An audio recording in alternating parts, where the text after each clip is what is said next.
Assalamualaikum warahmatullahi wabarakatuh. Bismillahirrahmanirrahim. Alhamdulillahirabbil alamin.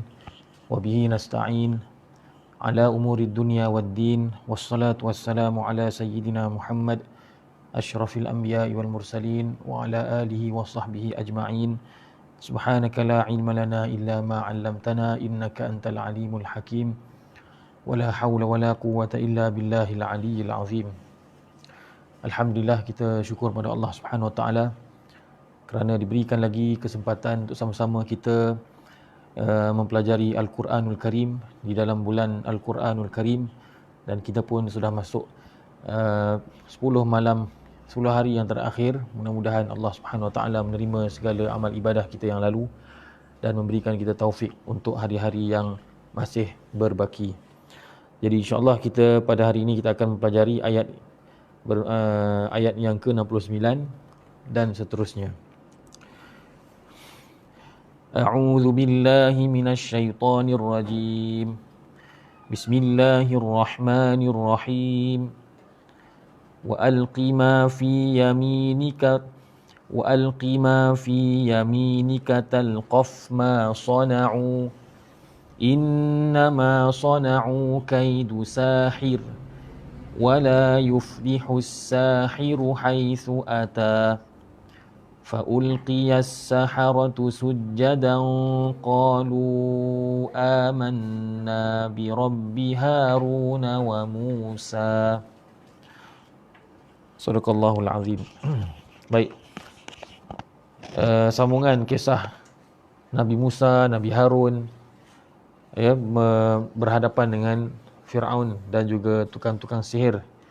Jadi sebelum ni kita telah bincangkan melalui ayat-ayat yang kita telah baca sebelum ini, iaitu berlakulah pertemuan pada hari Yaumuz Zinah, dan apabila mereka bertemu, maka tukang-tukang sihir itu telah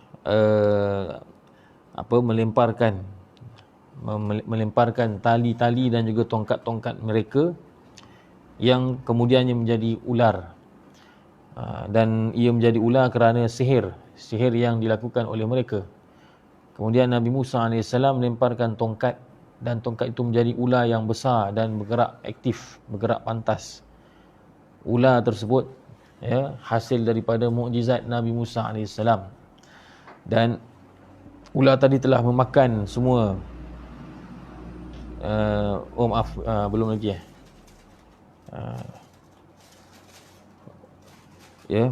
jadi ular tadi, ular yang terjadi daripada tongkat Nabi Musa AS itu ular yang besar. Kemudian Allahumma salli ala sayyidina Muhammad. Oh, kita belum lagi ni. Kita belum cerita lagi yang tu. Kita belum cerita lagi bagaimana ular tersebut, ular Nabi Musa AS. Jadi dalam ayat yang ke-69 Allah Subhanahu Wa Taala merakamkan dalam Quran, wa alqi ma fi yaminika. Wa alqi ma fi yaminika, dan lontarkanlah ataupun campakkanlah apa yang ada di tangan kamu, apa yang ada di tangan kanan kamu, iaitu tongkat Nabi Musa AS.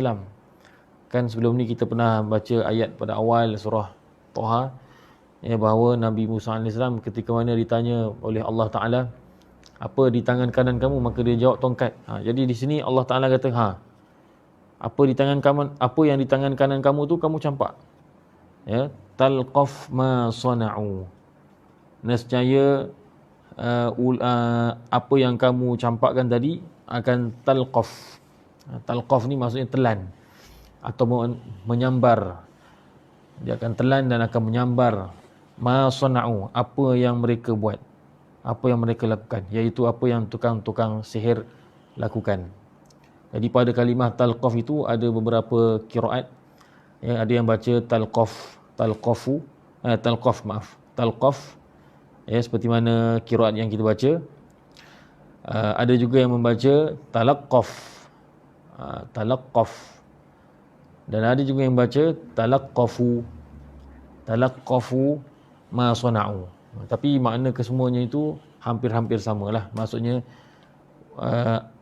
tongkat yang kamu lemparkan itu, lemparkanlah tongkat yang ada di tangan kanan kamu wahai Musa, nescaya ia akan menelan atau menyambar apa yang mereka lakukan. Jadi maksud kalimah talqafu itu ataupun talqaf itu berasal daripada kalimah al-laqf yang membawa maksud menyambar sesuatu dengan cepat dan sembunyi, dengan senyap. Menyambar maknanya kata sambarlah. Menyambar. Jadi kemudian Allah Ta'ala kata innama sana'u kaidu sahir. Innama sana'u kaidu sahir. Hanya saja apa yang mereka lakukan, iaitu tukang sihir lakukan itu hanyalah tipu daya sihir, tipu daya tukang sihir sahaja. Maknanya apa yang mereka buat itu hanyalah semata-mata sihir. Bukannya sebenar, sebab sihir dia tidak akan dapat menyamai mukjizat. Mukjizat lebih kuat lagi. Wala yuflihus sahiru haitsu ata. Dan tidaklah berjaya tukang sihir di mana sahaja dia berada. Di mana sahaja dia berada. Maka Allah Subhanahu Wa Taala berikan semangat kepada Nabi Musa AS, targhib kepada Nabi Musa AS.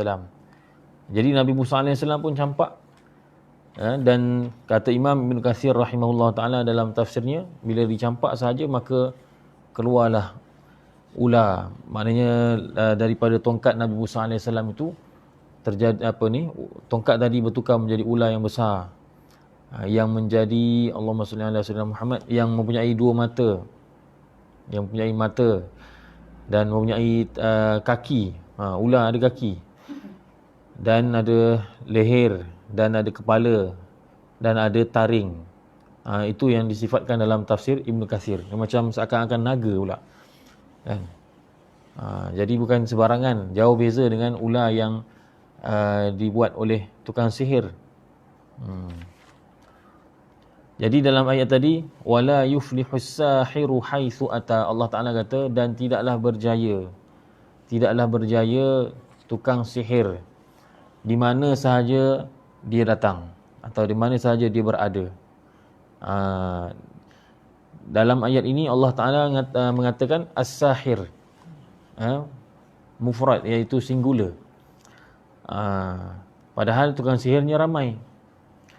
Jadi kenapa didatangkan sahir itu dalam bentuk mufrad, bukannya jamak? Kata Az-Zamakhsyari dalam tafsir Al-Kasyaf, kerana maksud ayat ini ialah segala as-sahir itu ialah segala jenis tukang sihir. Memanglah lafaznya mufrad, tapi meliputi semua jenis tukang sihir. Jadi bukannya maksud di sini nak cakap berkenaan dengan bilangan. Bukan. Kalau bilangan maknanya seorang je lah yang tak berjaya, yang lain berjaya. Tetapi maksud di sini ialah nak bagi tahu bahawa tukang sihir apa jua, siapa pun, apa jenis tukang sihir macam mana sekalipun, dia tidak akan berjaya. Ini antara ayat yang kadang-kadang perawat-perawat dia gunakan ayat ni. Wala yuflihus sahiru haitsu ata. Kalau sekiranya merawat orang yang terkena sihir, terkena gangguan, dia baca ayat ni, wala yuflihus sahiru haitsu ata.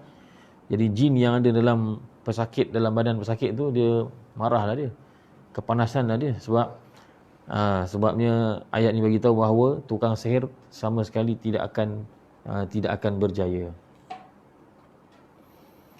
Baik, kemudian Allah Subhanahu wa taala berfirman, fa ulqiyas saharatu sujjada. Lalu Allahumma salli ala sayyidina Muhammad,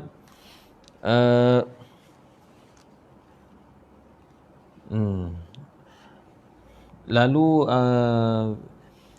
rebahlah turun ataupun rebah ahli-ahli sihir tadi sujud, dalam keadaan sujud. Fa ulqiyas saharatu sujjada, direbahkan, maksudnya mereka turun sujud bila tengok apa yang dilakukan oleh Nabi Musa AS, mereka semua turun, mereka semua sujud. Sujud. Ya. Qalu amanna bi rabbi Harun wa Musa. Mereka mengatakan kami beriman dengan Tuhan Nabi Harun dan Tuhan Nabi Musa AS. Iaitu siapa lagi kalau bukan Allah Subhanahu Wa Taala lah. Allah Subhanahu Wa Taala sahaja. Ya. Jadi di sini didahulukan Nabi Musa, Harun dahulu, kemudian baru Musa. Bukanlah menunjukkan bahawa Nabi Harun tu lebih utama dari Nabi Musa, tidak. Tapi ini adalah kerana nak samakan ayat. Kalau kita tengok di hujung-hujung setiap ayat tu semuanya ada alif kan. Qulna la takhaf innaka antal a'la. Kemudian ayat seterusnya wala yuflihus sahiru haitsu ata. Ayat seterusnya amanna bi rabbi Harun wa Musa. Jadi hujung-hujung ayat tu semuanya alif maksurah, alif kecil. Jadi kerana itu disebutkan amanna bi rabbi Harun wa Musa. Jadi didahulukan Harun tu bukanlah kerana Nabi Harun lebih utama dari Nabi Musa, tidak. Nabi Harun lebih utama sebab Nabi Harun salah satu daripada 5 orang ulul azmi. Cuma nak samakan tu bagi nampak ada unsur gaya bahasa yang cantik, ya, hujung-hujungnya. Itu dia panggil namanya dalam bahasa Arab sajak. Iaitu hujung-hujung ayat tu sama dia punya bentuknya. Kalau dari atas, bawah dan sebagainya. Jadi mereka sujud dalam keadaan mengaku bahawa mereka ni dah tidak lagi beriman kepada Fir'aun, sebaliknya beriman kepada Allah Ta'ala.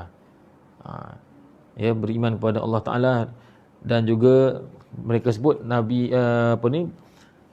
beriman dengan Tuhan Nabi Harun dan Nabi Musa, itu secara tidak langsung menunjukkan bahawa mereka mengiktiraf kerasulan Nabi Harun dan Nabi Musa AS sebagai utusan daripada Allah Subhanahu Wa Ta'ala. Dan dalam ayat ini Allah Subhanahu Wa Ta'ala masih lagi menamakan mereka sebagai as-saharah, iaitu tukang sihir. Sedangkan mereka beriman. Kenapa masih lagi dinamakan tukang sihir? Maka kata Syekh Tantawi rahimahullah ta'ala, dinamakan mereka ni masih lagi disebutkan dalam ayat ni sebagai saharah, iaitu tukang sihir, kerana melihatkan asal mereka. Sebelum ni mereka adalah tukang sihir. Tapi ketika dia sujud tu, masa tu bukan lagi tukang sihir dah beriman. Tapi oleh kerana sebelum tu mereka adalah tukang sihir, kerana itu Allah Ta'ala kata faulqiyas saharatu sujada. Jadi tak ada salah pun.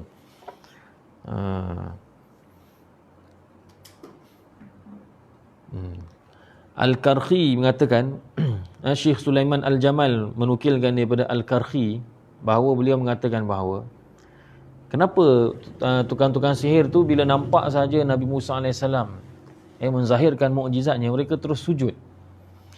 Kerana apa? Kerana tukang-tukang sihir ni, mereka ni sudah berada pada tahap yang paling tinggi dalam ilmu sihir. Tak ada orang lain yang lebih tinggi daripada dia. Dia kira macam dah profesor lah kiranya dalam bidang sihir ni. Dah kira hebat sangat lah. Dah kira dah paling atas sekali. Tahap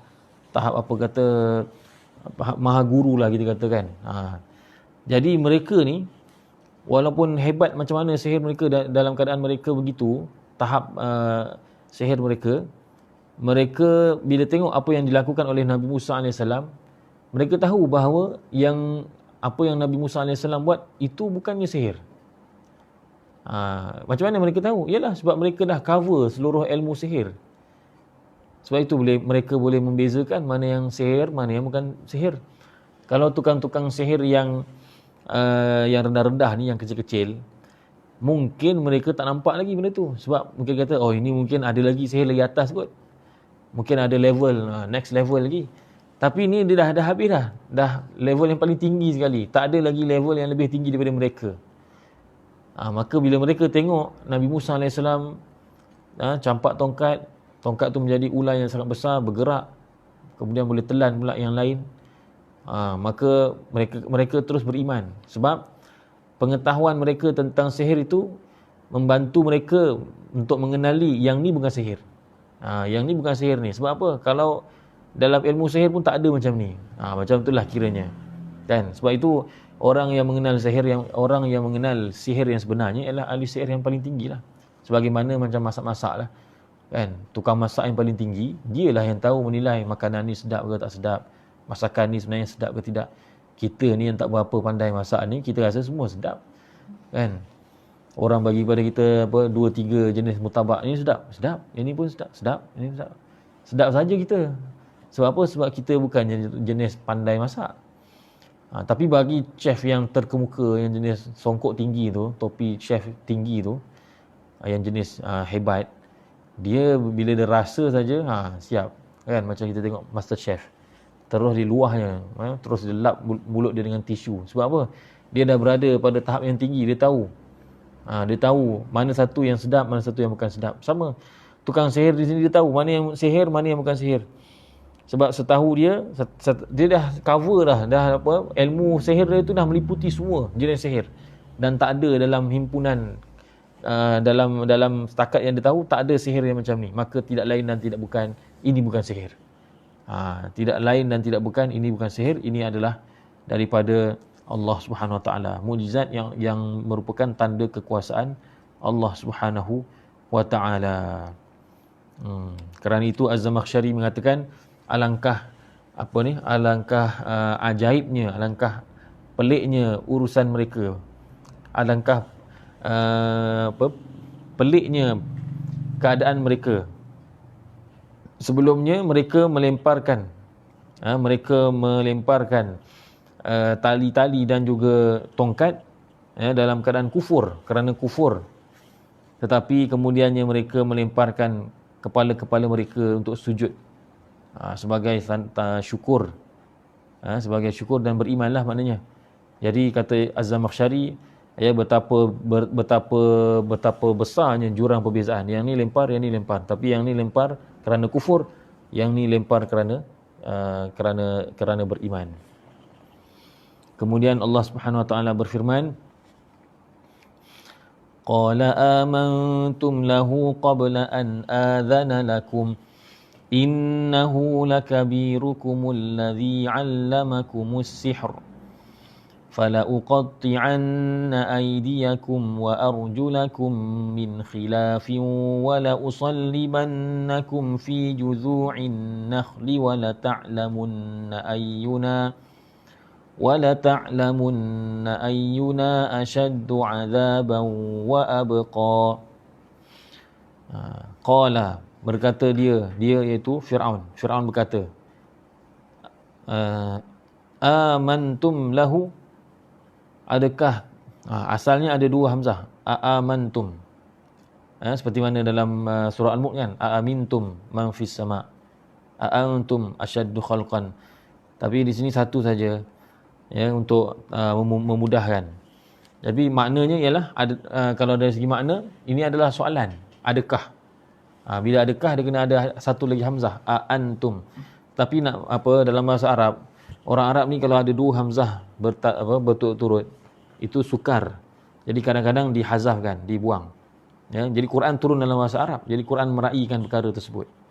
Qala amantum lahu, kata Fir'aun, adakah kamu, wahai tukang-tukang sihir, beriman kepadanya, kepada Musa AS, maknanya percaya Nabi Musa AS, qabla an adhana lakum, sebelum aku mengizinkan kepada kamu. Nabi Musa AS ni punya diktator, sampaikan dia kata, siapa suruh kau beriman?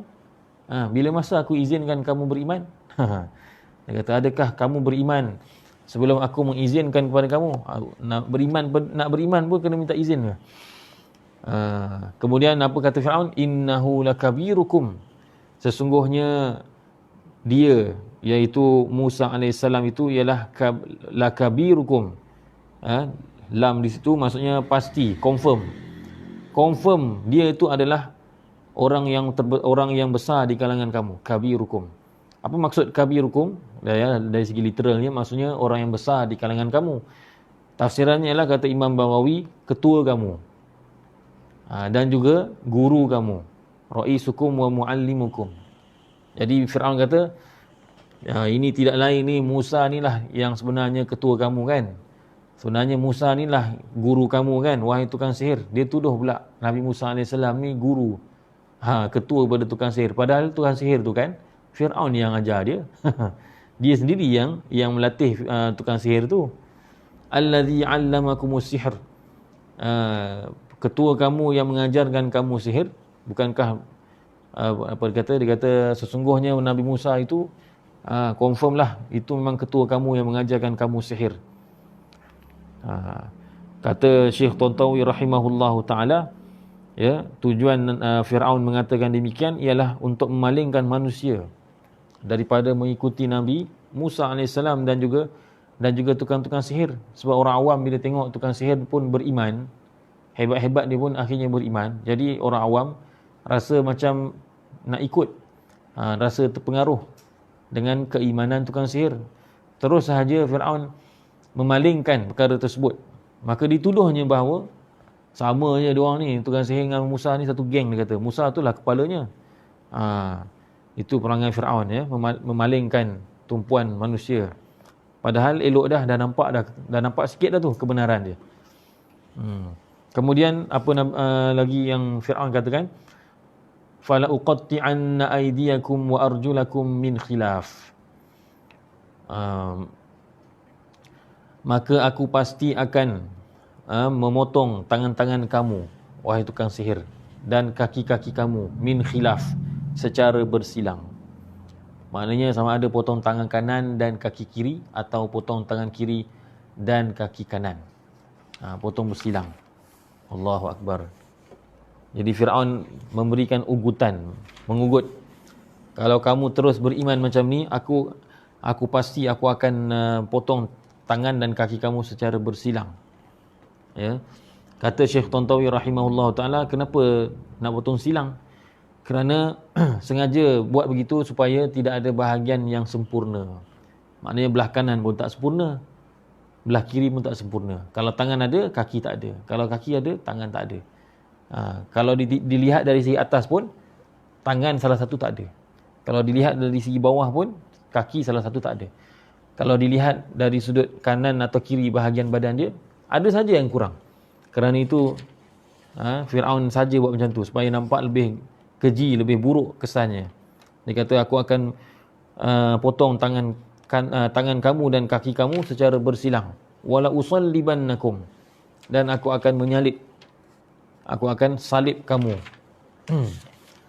Aku akan salib kamu, wala usallibannakum fi juzu'in nakhl, di dalam batang-batang pokok tamar. Di dalam batang-batang pokok kurma. Ya, jadi kurma ni bukan saja orang Arab, bahkan orang Mesir. Orang Mesir pada ketika itu bukan Arab. Jadi kurma ni memang zaman dulu lagi dah ada. Bukan sahaja di tanah Arab, bahkan di Mesir. Mesir bukan Arab, Mesir dia lain, dia bukan. Mesir jadi Arab bila Islam datang. Jadi ketika itu dah ada kurma dah pun.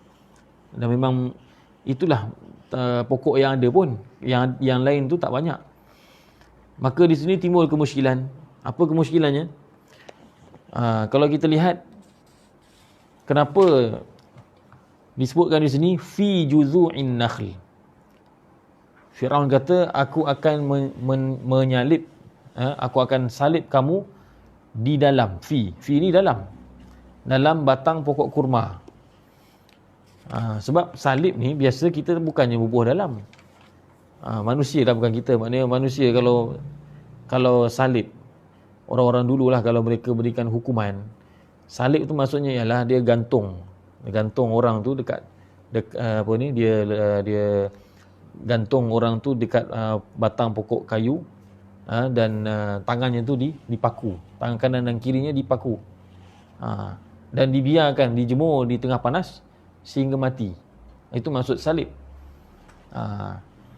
Maksudnya dia dibiarkan tergantung macam tu, tergantung tangannya lah, tangan dipaku dan dibiarkan badannya itu terikat dekat kayu, dibiarkan sehingga mati kekeringan. Jadi kita tak ada manusia biasanya tak adalah buat letakkan kat dalam. Maka di sini timbul beberapa tafsiran. Ya. Syekh Sulaiman Al-Jamal mengatakan ada kemungkinan bahawasanya memang Firaun memang nak buat macam tu. Maksudnya salib tu tindakan menyalib itu dilakukan dengan memasukkan orang itu di dalam batang pokok kurma. Sebab batang pokok kurma ni memang besar. Dia besar, dia bukan macam pokok-pokok biasa. Dia boleh masuk orang. Maknanya ditarah, dilobangkan pokok kurma tu, batang pokok kurma, lalu dimasukkan orang tersebut dan ditinggikan sehingga tak ada siapa boleh bagi makan, boleh bagi minum, dibiarkan tegak macam tu berhari-hari sehingga mati. Itu satu kemungkinan. Ada juga yang mengatakan bahawa seperti Al-Karhi mengatakan bahawa mungkin maksudnya di sini ialah majaz di mana kiasan saja. Fi itu bukanlah di dalam, tapi fi dengan makna ala. Kata Al-Karhi, fi dalam ayat ini maksudnya ialah ala, di atas. Kalau di atas maka tak ada apa-apa kemusykilan lah. Sama lah seperti mana orang lain pun bila menyalib macam itulah. Maknanya salib macam biasa. Bukannya masuk dalam kayu. Tapi apapun keadaannya memang itu adalah satu azab, satu seksaan yang teruk. Dan kenapa Firaun memilih untuk menyalib tukang-tukang sihir itu dengan menggunakan batang pokok kurma? Seperti mana kita sebut, walaupun pokok kurma itu banyak, tapi ada juga pokok yang lain. Tapi kenapa dipilih batang pokok kurma? Kata Syekh Tantawi rahimahullah ta'ala, kerana dua sebab. Pertama, kerana batang pokok kurma ni dia kasar. Batang pokok kurma ni kalau kita nak tahu, kita nanti raya nanti baliklah kampung, dan tengoklah di kampung masing-masing ada batang pokok sawit. Macam itulah dia. Sama. Dia macam batang pokok sawit. Balik kat kampung nanti tengok, inilah macam itulah. Batang pokok kurma. Dia sama macam batang pokok sawit. Sebab tu orang Arab kalau yang first time datang ke Malaysia, dia tengok sawit kat tepi highway tu, dia kata kurma, dia kata tumur kata. Tumur ni jamak tamar. Dia teruja tu, banyaknya pokok kurma kat Malaysia. Sekali tengok bukan kurma. Rupanya sawit. Nampak dia tak makan. Jangan dimakan sudahlah, pening pula. Itulah. Keras. Saya rasa kurma lagi keras. Saya rasa kurma lagi keras batang dia. Wallah alam lah. Rasa sajalah. Tengok kalau cara dia ni kan. Cara dia ni kan, patahkan potong dia punya pelepah yang tua-tua tu kan. Tengok sawit lagi senang. Kalau kurma nampak macam lagi payah nampak. Wallah alam lah. Kan? Jadi kata Syekh Tantawi memang dia sengaja buat begitu. Kerana apa? Kerana batang pokok kurma tu dia kasar. Jadi di samping kena azab salib tu sendiri dah azab. Kemudian diikat badan orang tu dekat batang pokok kurma yang memang kasar. Tu tak cerita lagi kerengganya apa semua. Jadi itu menambahkan lagi azab. Itu yang pertama. Yang keduanya ialah sebab yang kedua ialah kerana tinggi. Kerana tinggi ialah batang pokok kurma ni kalau dah lama, dah 10 tahun dia tinggi. Tinggi. Dia itu memang tinggilah. Kalau kita pergi Madinah ke, kita tengok kan. Ladang-ladang pokok kurma ajwa tinggi. Sawit kalau tinggi biasa kita potong kan. Kita tak ni lah. Tapi kurma tinggi masih lagi ni. Masih lagi ada buah lagi. Jadi itulah ancaman dan juga ugutan yang disebutkan oleh Firaun. Wala ta'lamunna ayyuna ashaddu 'adzaban wa abqa. Dan kamu pasti akan mengetahui siapakah di antara kita yang lebih dahsyat azabnya dan lebih kekal. Maknanya Firaun kata, kalau kamu teruskan juga beriman, mengikut Nabi Musa AS, aku akan buat begini, dan kamu pasti akan tahu siapa lebih hebat, siapa lebih berkuasa, siapa lebih kekal. Firaun menyangkakan bahawa dia lebih berkuasa. Firaun menyangkakan bahawa dia lebih kekal, dia lebih hebatlah. Padahal tidak. Kemudian apa jawapan tukang-tukang sihir tadi yang telah beriman? Qalu lan nu'thiraka. qalu lan nu'thiraka ala ma ja'ana minal bayyinati walladhi fatarana. Qalu, mereka berkata, lan nu'thiraka, kami tidak sekali-kali akan mengutamakan kamu. Kamu tu maknanya Fir'aun. Kami tidak akan sekali-kali. Lan ni maksudnya memang menafikan selama-lamanya. Sekali-kali, sama sekali kami tidak akan mengutamakan kamu. Ala ma ja'ana minal bayyinat. Ke atas keterangan yang telah datang kepada kami. Maknanya kami sama sekali tidak mengutamakan kamu, wahai Fir'aun, ke atas keterangan, bukti yang telah kami nampak, telah datang kepada kami. Wallazi fatarana. Dan kami juga tidak akan mengutamakan kamu ke atas yang telah mengfitrahkan kami. Siapa dia yang fitrahkan kita? Allah Ta'ala. Faham tak ayat dia? Ayat ni agak ni sikit, panjang sikit. Kami, kata tukang-tukang sihir yang telah beriman, kami tidak akan mengutamakan kamu, wahai Fir'aun, ke atas bukti yang kami telah nampak depan mata kami, yang telah datang kepada kami. Dan kami juga tidak akan mengutamakan kamu ke atas Allah yang telah memfitrahkan kami. Allah yang telah memfitrahkan kami. Sebab iman ni adalah fitrah. Manusia semuanya dilahirkan memang dalam keadaan meyakini bahawa adanya pencipta, dan meyakini bahawa pencipta atau Tuhan yang Maha Berkuasa tu hanya satu. Itu fitrah. Jadi mereka beriman, mereka mengatakan bahawa mereka telah kembali pada fitrah. Jadi yang mengembalikan mereka pada fitrah, siapa dia? Allah Ta'ala. Jadi kata mereka, kami sama sekali tidak akan mengutamakan atau mendahulukan kamu, wahai Fir'aun, dan mengemudiankan Allah Ta'ala yang telah mengembalikan kami kepada fitrah. Itu satu tafsiran. Ya, kalau tadi yang saya sebut tadi, itu kalau melihat waw itu sebagai waw ataf. Waw ataf ni bahasa mudahnya dan lah, dan. Kalau waw tadi wallazi fatarana, itu waw itu kalau ditafsirkan sebagai dan yang memfitrahkan kami, jadi itulah tafsirannya.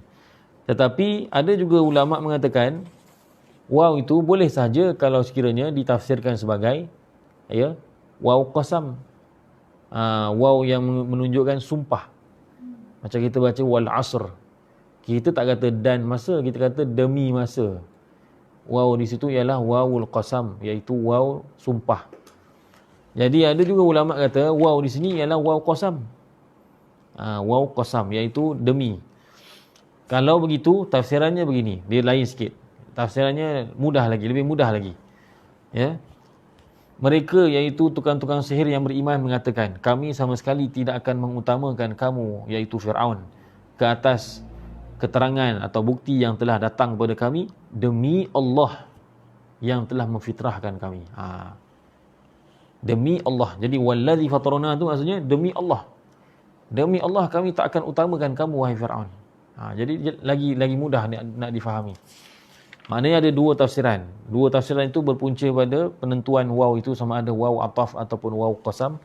Dua tafsiran itu dikemukakan, disebutkan oleh Imam Qurtubi, Al-Baghawi dan lain-lain.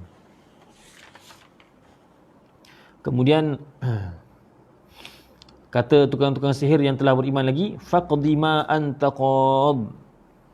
Faqdi, maka wahai Fir'aun, hukumlah ma anta qad, apa yang kamu boleh hukum. Maknanya kata tukang-tukang sihir tu yang dah beriman, mereka ni mereka tadi dicabar, diugut. Sekarang ni tukang-tukang sihir tu pula jawab, buatlah apa kamu nak buat, wahai Fir'aun. Tentukanlah apa-apa hukuman yang kamu boleh tentukan. Faqdi ma anta qad. Innama taqdi hadhil hayatad dunya. Hanya saja kamu boleh menghukum pada kehidupan dunia saja. Maknanya dia nak kata bahawa kalau kamu hukum kami, penjarakan kami, bunuh kami, salib kami pun, kamu hanya boleh meletakkan hukum di dunia saja. Di akhirat bukan milik kamu. Inna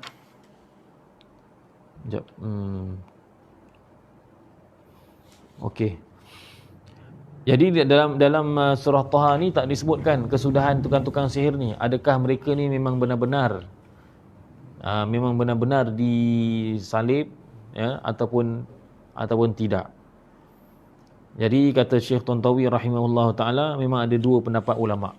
Sebahagian ulama mengatakan ya, memang akhirnya mereka semua dibunuh dengan disalib. Maknanya mereka ditangkap, diikat pada batang kayu, ya, dan ditegakkan, ditegakkan di atas tanah sehingga ditinggikanlah sehingga tak ada orang boleh makan, tak ada orang boleh bagi makan, tak ada orang boleh bagi minum dia. Tangan pun terbelenggu dan sebagainya. Akhirnya mati dalam kekeringan. Ini mungkin pendapat ni melihatkan kepada keazaman Firaun tadi tu, yang memang nak menghukum. Tetapi sebahagian ulama kata tak. Sebahagian ulama kata Firaun tak sempat menghukum mereka, kerana mereka akhirnya selamat bersama dengan Nabi Musa AS. Firaun mati dulu. Ya. Ini disokong oleh ayat lain dalam surah Al-Qasas. Surah Al-Qasas ayat 35, Allah Ta'ala kata apa? Antuma wa manittaba'akumal ghalibun. Allah Ta'ala kata, kamu berdua wahai Musa dan Harun, wa manittaba'akuma, dan orang-orang yang mengikuti kamu berdua, al-ghalibun, kamulah yang menang. Jadi kalau mereka mati, kena bunuh, kena salib, itu bukan ghalib namanya, itu tak menang. Allah kata mereka menang. Bila kata menang, maknanya mereka tak dikenakan hukuman tersebut. Itu nampak macam mana para ulama tafsir, mereka berkata gabungkan ayat Quran ni dengan ayat ni supaya nampak cerita tu jadi sempurna. Jadi kalau ikut pendapat yang lebih tepat, sebenarnya ya, Firaun tak sempat pun nak tangkap mereka, nak bunuh mereka, dan tak sempat. Sebab Allah Ta'ala beritahu dalam surah Al-Qasas ayat 35, sebenarnya Nabi Musa AS, Nabi Harun AS dan semua yang mengikuti mereka, merekanya semua adalah ghalibun, mereka semua menang. Jadi bila kata menang, maknanya mereka tidak dikenakan azab, tak dikenakan seksaan. Kemudian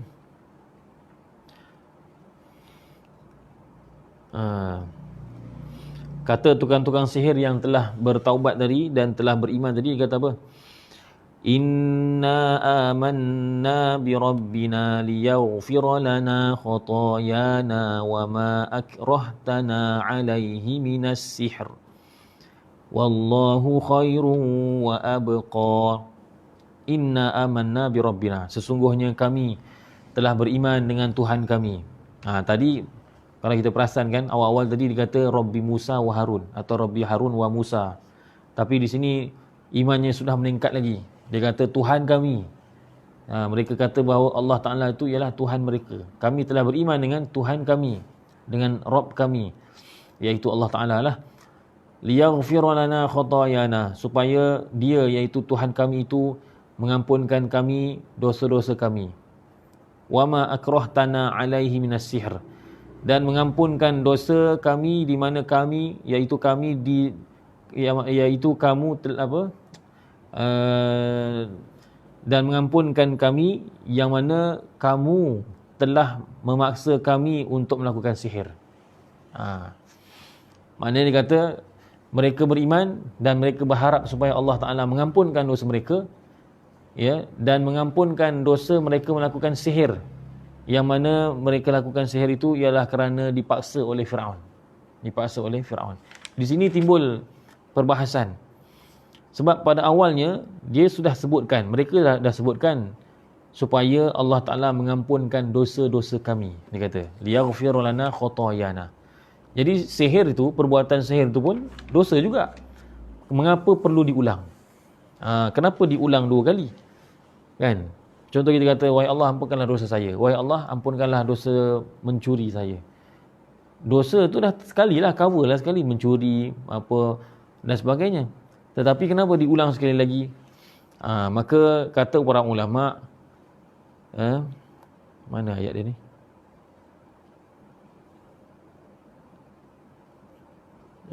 Tak ada dalam ni .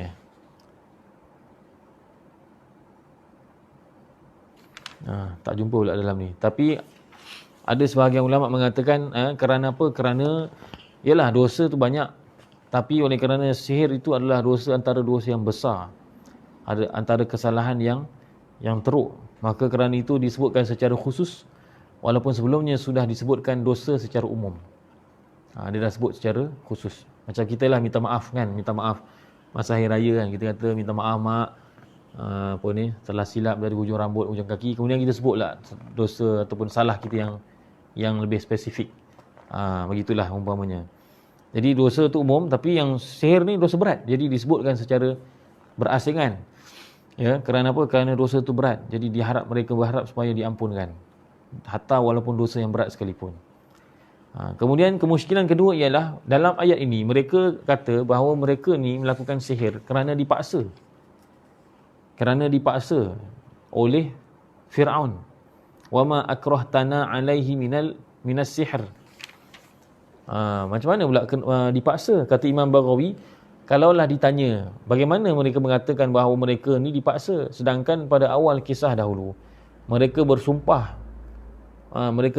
dengan nama Fir'aun bahawa mereka akan menang. Kan? Jadi kalau mereka bersumpah depan Fir'aun dengan nama Fir'aun bahawa mereka akan menang, bukankah itu menunjukkan bahawa mereka sebenarnya memang volunteer, memang sukarela, memang sepenuh hati memang nak melakukan sihir, bukan paksaan namanya tu. Maka di sini ada timbul ada perbahasan. Kita boleh jawab dengan dua jawapan atau lebih.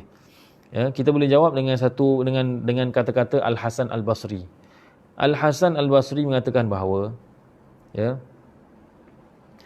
memanglah mereka ni melakukan sihir pada awalnya, mereka lawan Musa AS dengan melakukan sihir. Memanglah dengan kerelaan hati, tetapi sebelum mereka jadi rela hati tu, pada awal-awal dahulu, mula-mula dahulu, mereka dipaksa oleh Fir'aun untuk mempelajari sihir. Bila dipaksa, lama-lama jadi rela, paksa rela. Dia jadi suka rela. Mula-mula paksa rela, kemudian akhirnya jadi suka rela. Jadi yang tukang-tukang sihir mengatakan demi keagunganmu wahai Fir'aun, kami pasti akan menang dengan sihir kami. Memang kata-kata itu menunjukkan mereka sukarela. Mereka memang buat tu dengan sengaja. Tetapi awal-awal dahulu ketika mereka dipilih oleh Fir'aun sebagai pelajar untuk belajar sihir, waktu itulah yang dimaksudkan dengan dipaksa. Masa mula-mula mereka dipaksa oleh Fir'aun. Lepas tu dah lama-lama tu dah biasa belajar sihir apa semua, kan, dah biasa buat magic apa semua. Jadi akhirnya mereka jadi sukarela lah. Tapi awal dahulu ketika mereka dipaksa, ditangkap oleh Fir'aun, dimasukkan dalam kelas lah contoh kan, diajar sihir itu, dipaksa untuk belajar, waktu tu paksa. Jadi mereka sebut yang awal dulu wahai Fir'aun, kamu telah paksa kami buat sihir. Jadi kami mohon pada Allah, mudah-mudahan yang itu kami dimaafkan oleh Allah Ta'ala, diampunkan. Itu satu jawapan. Ada jawapan kedua, jawapan Imam Muqatil. Imam Muqatil mengatakan tukang sihir tu jumlahnya 72 orang. Ya, 2 daripada kaum Kipti dan 70 daripada Bani Israel. 70 daripada Bani Israel.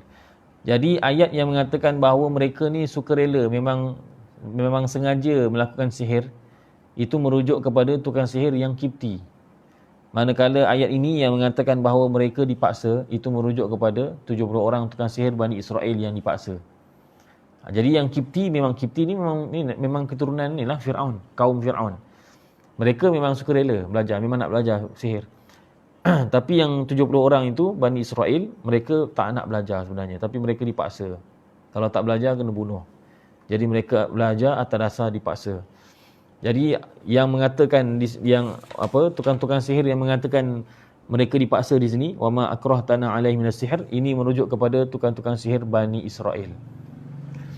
Wallahu khairun wa abqa, dan Allah Ta'ala lebih baik dan lebih kekal.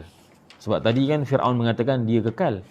Jadi dibalas ucapan yang tadi dengan mengatakan wallahu khairun wa abqa. Allah Ta'ala lah yang lebih baik dan lebih kekal. Innahu man ya'ti rabbahu mujriman fa inna lahu jahannama la yamutu fiha wa la yahya. Sesungguhnya siapa yang datang kepada Tuhannya dalam keadaan mujrimah, dalam keadaan berdosa, fa inna lahu jahannam, maka sesungguhnya baginya neraka Jahannam, la yamutu fiha wa la yahya, tidaklah dia mati di dalamnya dan tidaklah dia hidup. Ya, sebab di akhirat nanti kekal, tidak ada lagi kematian. Tak ada lagi kematian. Kematian hanya sekali saja.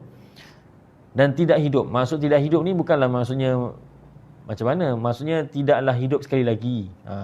Mati sekali, kemudian hiduplah selama-lamanya. Kekal dalam neraka Jahannam. Innahu man ya'ti rabbahu mujrima fa inna lahu jahannam la yamutu fiha wa la yahya.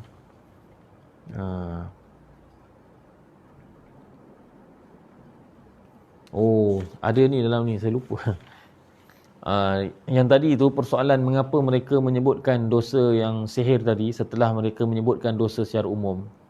Syekh Tontawi beritahu kerana bila mereka sudah insaf, jadi perkara yang paling mereka benci ialah sihir. Dosa yang paling mereka benci ialah sihir. Kerana itu mereka menyebutkan wa ma akrahtana alaihi minas sihr. Mereka menyebutkan secara khusus tentang dosa sihir kerana mereka sangat benci. Kan, contohnya orang yang dah insaf, banyak dosa dia buat, tetapi dia paling jahat, benda yang paling jahat dia buat ialah zina. Jadi dia kata, mudah-mudahan Allah ampunkan segala dosa saya dan Allah ampunkan dosa zina. Jadi disebut secara khusus tersebut dosa itu ialah kerana hatinya tu memang dah terlampau memang benci sungguh dengan perbuatan tersebut. Maka kerana itu disebutkan secara khusus walaupun sebelumnya telah disebutkan secara umum. Baik, ayat tadi innahu man ya'ti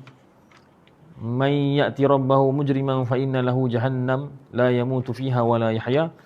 Ayat ini sebenarnya merakamkan kata-kata siapa? Merakamkan kata-kata siapa? Kata Syekh Tontawi rahimahullahu taala, ada beberapa pendapat. Pertama, ada yang mengatakan bahawa kalam ini ialah kalam Allah Subhanahu Wa Taala, sebagai bila Allah Taala ceritakan apa yang berlaku, lalu Allah Taala pun bagi tahu pada kita, buat satu pesanan pada kita bahawasanya siapa yang mati dalam keadaan berdosa maka baginya neraka Jahannam. Ya. Ada juga yang mengatakan bahawa ini adalah sambungan kepada kata-kata tukang sihir tadi. Sambungan kepada kata-kata tukang sihir tadi tu, yang inna amanna bi rabbina liyaghfir lana. Dan ada juga yang mengatakan, ada satu pendapat lagi yang disebutkan oleh Imam Baghawi, bahawa kata-kata ini ialah kata-kata tukang sihir yang mati sebelum itu dalam keadaan musyrik. Mereka mati dalam keadaan musyrik, maknanya diazab dalam alam barzakh. Allah rakamkan kata-kata mereka dalam surah ni. Wallahu alam. Wa may ya'tihi mu'minan qad 'amila as-salihati fa ulaika lahumud darajatul 'ula. Dan sesiapa yang datang kepadanya, iaitu kepada Allah Taala dalam keadaan beriman, dalam keadaan beriman telah beramal soleh, maka mereka itu bagi mereka ad-darajatul 'ula, darjat-darjat yang tinggi, syurga-syurga yang tinggi-tinggi.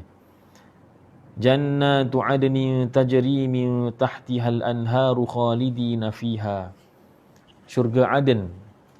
Aden ni dalam bahasa Arab makna asalnya ialah tempat bermukim, tempat menetap. Ya, syurga Aden. Sama ada maksudnya ialah syurga Aden tu sendiri ataupun maksudnya ialah syurga tempat menetapnya orang beriman secara umum. Tajri min tahtihal anhar. Mengalir di bawahnya, di bawah syurga itu sungai-sungai, khalidina fiha, mereka kekal di dalamnya. Wa dzalika jazaa'u man tazakka. Wa dzalika jazaa'u man tazakka. Dan yang demikian itu adalah ganjaran ataupun balasan man tazakka, orang yang menyucikan dirinya. Orang yang menyucikan dirinya. Jadi kalimah tazakka di sini ada dua tafsiran. Ada yang mengatakan bahawa tazakka di sini maksudnya adalah menyucikan diri, ataupun secara spesifik lagi, menyucikan diri daripada dosa dan juga maksiat, daripada kekufuran, dosa dan maksiat. Ini satu pendapat. Ada juga mengatakan bahawa tazakka di sini maksudnya bayar zakat. Wa dzalika jazaa'u man tazakka, maksudnya ialah demikian itu, iaitu syurga Aden itu adalah ganjaran bagi orang yang membayar zakat. Cuma zakat di sini ditafsirkan oleh Imam Al-Kalbi, maksudnya ialah zakat diri, iaitu ucapan la ilaha illallah. Zakat diri kita. Maknanya kata kita macam kita ada harta, tanda kita syukur kita ada harta, kita bagi zakat. Zakat perniagaan dan sebagainya. Samalah juga dengan diri kita. Kita ada diri yang baik, ada jasad yang baik, kan? Allah Taala kurniakan kita diri yang baik, yang sempurna, ya. Tak ada cacat cela, alhamdulillah. Jadi apa zakatnya? Tanda syukurnya apa dia? Iaitu kita mengucapkan kalimah la ilaha illallah. Kalau begitu, maka ayat ni maksudnya ialah syurga itu ialah bagi orang yang menunaikan zakat dirinya, iaitu mengucapkan kalimah la ilaha illallah.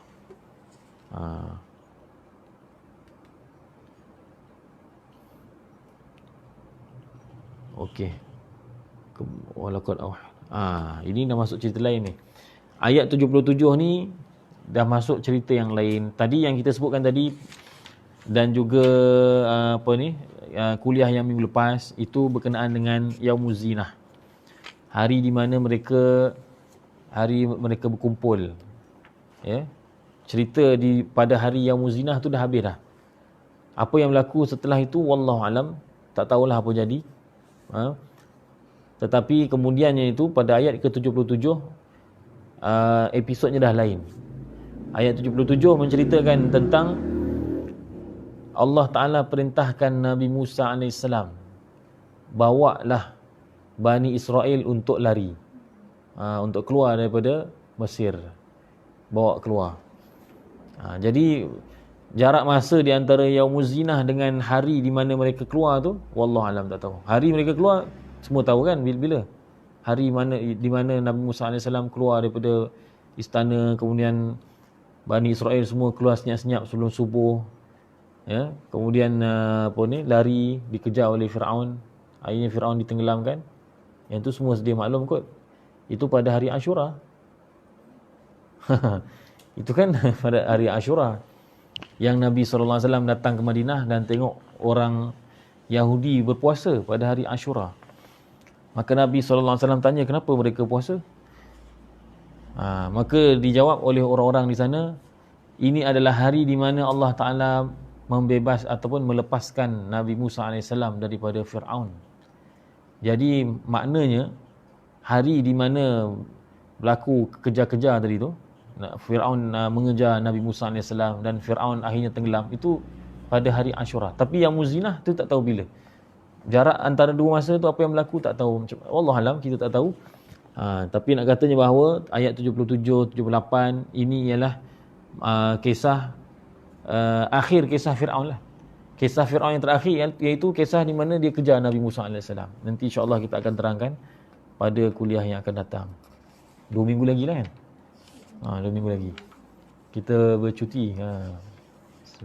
Seminggu akhir Ramadan dan seminggu awal Syawal, ya, untuk buat persiapan rendang, lomang, ketupat dan menghabiskan puasa 6. InsyaAllah. Jadi insyaAllah mudah-mudahan kita, Allah SWT berikan kita taufik untuk kita dapat beribadah sepenuhnya dalam bulan Ramadan ni. Kita manfaatkan sepenuhnya, sebab kita pun tak tahu bila lagi kita akan bertemu dengan bulan Ramadan. Adakah bertemu Ramadan yang akan datang ataupun tidak, wallahualam. Jadi peluang yang ada kita gunakan sehabis baik. Dan malam ni pun kami akan khatamkan kitab Wasailul Wusul dengan Syekh Muhammad bin Abdul Rahim Al-Wusabi di Madrasah Kampung Baru. Jadi itulah, setelah berhari-hari tak cukup tidur diharapkan lepas ni cukup tidurlah. Bukan cukup tidur sebab kita nak qiyamul lail lah, nak qiyamul lail.